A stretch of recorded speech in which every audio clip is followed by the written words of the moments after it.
फरवरी 2006। जुबैद को ईमेल पढ़ते हुए एक अजीब सी सिहरन हुई। उनके पिताजी को एक घर विरासत में मिला था, अमेरिका में।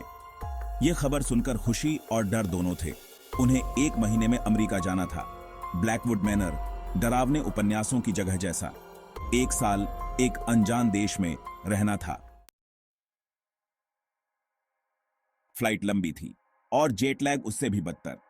हालांकि अमीरा की ऊर्जा का कोई अंत नहीं था, अमेरिका पहुंचने की उसकी कोशिश साफ दिख रही थी। जुबैद, जो अभी भी एक अजीब सी बेचैनी से जूझ रहा था, वह भी अपनी बहन के इस उल्लास में खो गया। वे एक ऐसे शहर में उतरे जो जाना पहचाना भी लग रहा था और अनजान भी।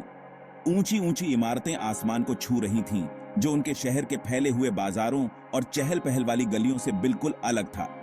ब्लैकवुड मैनर तक की ड्राइव लंबी थी। वे रास्ते में छोटे छोटे शहरों और घुमावदार सड़कों से गुजरे। जैसे जैसे वे शहर से दूर जाते गए, नजारा बाडालता गया। लहराती हुई पहाड़ियां घने जंगलों में बदल गईं, ऊंचे ऊंचे और विशाल पेड़, जिनकी शाखाएं आपस में इस तरह जुड़ी हुई थीं जैसे आसमान तक पहुंचने के लिए कंकाल की उंगलियां फैली हुई हों। जुबैद पर एक अजीब सा सन्नाटा छा गया।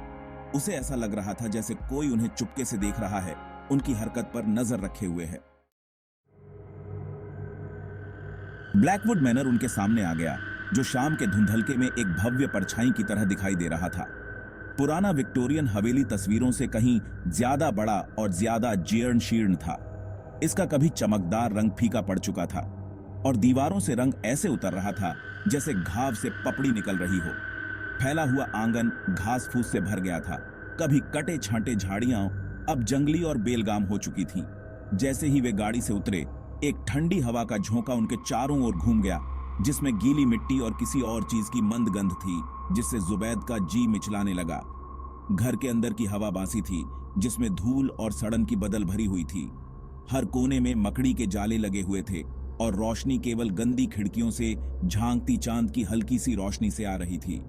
वकील ने उन्हें घर की हालत के बारे में चेतावनी दी थी, लेकिन उन्हें इस चुभते हुए सन्नाटे के लिए कोई भी तैयार नहीं कर सकता था। ऐसा लग रहा था जैसे खुद घर अपनी सांसें रोके हुए हो, उनकी हर हरकत पर नजर रखे हुए हो। अगले कुछ दिन सामान खोलने और घर व्यवस्थित करने में ही बीत गए। घर गूंजती दीवारों वाले रास्तों और अंधेरे कमरों का जंजाल था। जुबैद लाइब्रेरी की तरफ खींचा चला गया। पुराने कागज और चमड़े की बांसी गंध हवा में भरी हुई थी।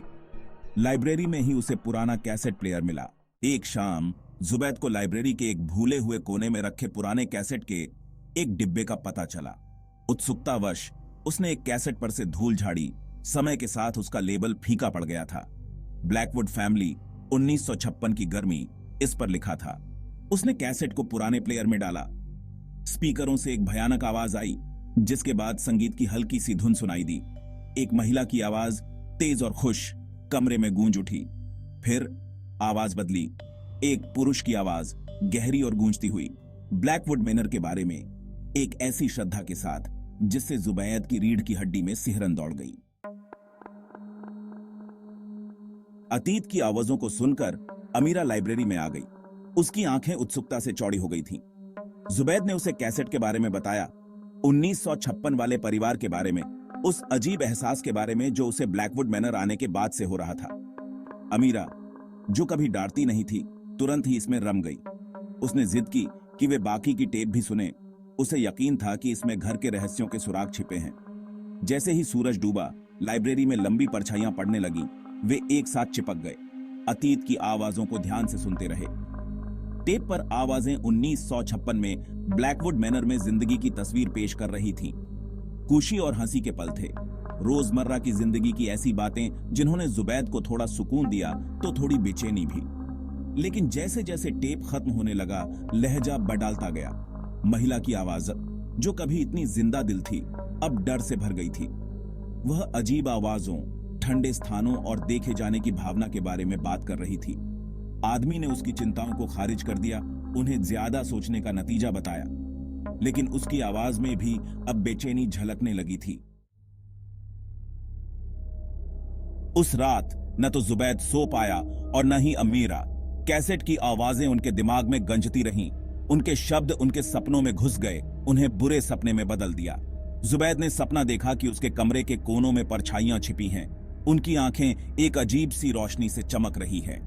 उसने ठंडी हवा का सपना देखा जो उसका पीछा कर रही थी, उसका नाम लेकर बुला रही थी, उसे हड्डी तक ठंडा कर रही थी। जब वह आखिरकार सो ही गया तो उसकी नींद बेचैन थी, जो परछाइयों और फुसफुसाहटों से भरी हुई थी। अमीरा के सपने और भी ज्यादा वास्तविक थे और भी डरावने। उसने अटारी की पुरानी गुड़ियों के बारे में सपना देखा। उनकी बनी हुई आंखें झपक रही थीं। उनके चीनी मिट्टी के चेहरे बदसूरत मुस्कान में बदल गए थे। उसने खुद घर का सपना देखा, एक जिंदा सांस लेने वाली हस्ती जो उसकी हर हरकत पर नजर रखे हुए थी। उसकी दीवारें उस पर गिर रही थीं, उसे दबाने की धमकी दे रही थी। वह चिल्लाते हुए उठी। उसका छोटा सा शरीर कांप रहा था। उसकी चादरें पसीने से भीग गई थीं। अगली सुबह अमीरा अपने पैरों में एक अजीब से दर्द की शिकायत करते हुए उठी। वह ठीक से नहीं बता पा रही थी कि उसे कहां दर्द हो रहा है, बस इतना ही कि ऐसा लग रहा था जैसे कोई चीज उसे अंदर से जला रही हो। जुबैद ने इसे बढ़ती उम्र का दर्द समझकर टाल दिया, लेकिन जब उसने नाश्ते के लिए कपड़े डालने में उसकी मदद की तो उसके पैरों तले जमीन खिसक गई। वहां अमीरा के टखनों पर 2 छोटे लाल निशान थे। वे बिल्कुल गोल थे, छोटे से काटने के निशान जैसे, और वे पिछले दिन नहीं थे। डर, ठंडा और तीखा, जुबैद के दिल को चीरता हुआ उतर गया। वह जानता था, एक ऐसे यकीन के साथ जिसने उसे हड्डी तक हिला दिया था, कि ये निशान घर से जुड़े हुए थे, कैसेट से, उन अजीब घटनाओं से जो उनके आने के बाद से उन्हें परेशान कर रही थीं। उसने इसे समझने की कोशिश की, इसे दूर करने की कोशिश की, लेकिन मन ही मन वह सच्चाई जानता था। वे ब्लैकवुड मैनर में अकेले नहीं थे। कोई और चीज उनके घर में रहती थी, कोई अंधेरी और प्राचीन चीज, और उसने अपनी नजर उसकी छोटी बहन पर टिका दी थी। जुबैद के अंदर घबराहट फैल गई। उसे कुछ करना था, लेकिन क्या? उसने अपने पिता को विश्वास में लेने का फैसला किया। हो सकता है कोई तार्किक वजह हो, अमीरा के निशानों के लिए कोई चिकित्सीय कारण हो, लेकिन उनके पिता, जो हमेशा व्यावहारिक होते थे, ने उसकी चिंताओं को खारिज कर दिया। उन्हें तनाव और अनजान माहौल का नतीजा बताया। निराश और भयभीत, जुबैद ने इंटरनेट का सहारा लिया। उसकी उंगलियां कीबोर्ड पर तेजी से चल रही थीं, क्योंकि वह घबराहट में खोज शब्द टाइप कर रहा था।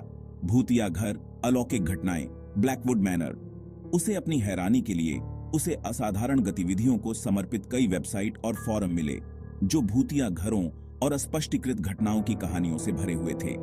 उसने ठंडे स्थानों, ईवीपी और परछाई वाले लोगों के बारे में पढ़ा। प्रत्येक कहानी उसके अंदर डर की एक नई लहर भेज रही थी। उसने ब्लैकवुड मैनर के इतिहास के बारे में सीखा, दशकों पहले घटी एक पारिवारिक त्रासदी के बारे में, एक कहानी जो फुसफुसाहटों और अटकलों में लिपटी हुई थी। कहा जाता है कि परिवार आग में मर गया था। उनकी आत्माएं हमेशा के लिए उस घर से बंध गई थीं, जो उनकी जेल बन गया था।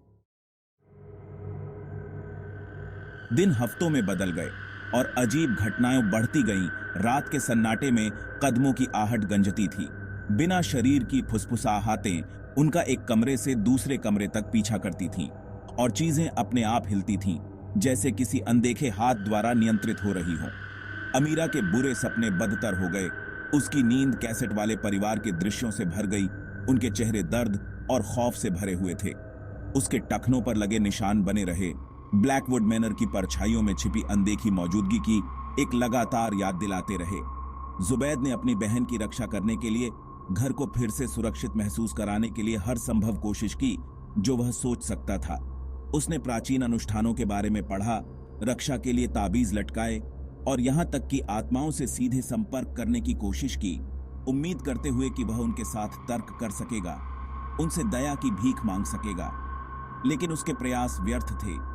हस्ती, चाहे वह कुछ भी थी, उनके डर से बल प्राप्त कर रही थी, हर गुजरते दिन के साथ मजबूत होती जा रही थी। जैसे ही साल खत्म हुआ, जुबैद और उसका परिवार ब्लैकवुड मैनर छोड़ने के लिए बेताब था।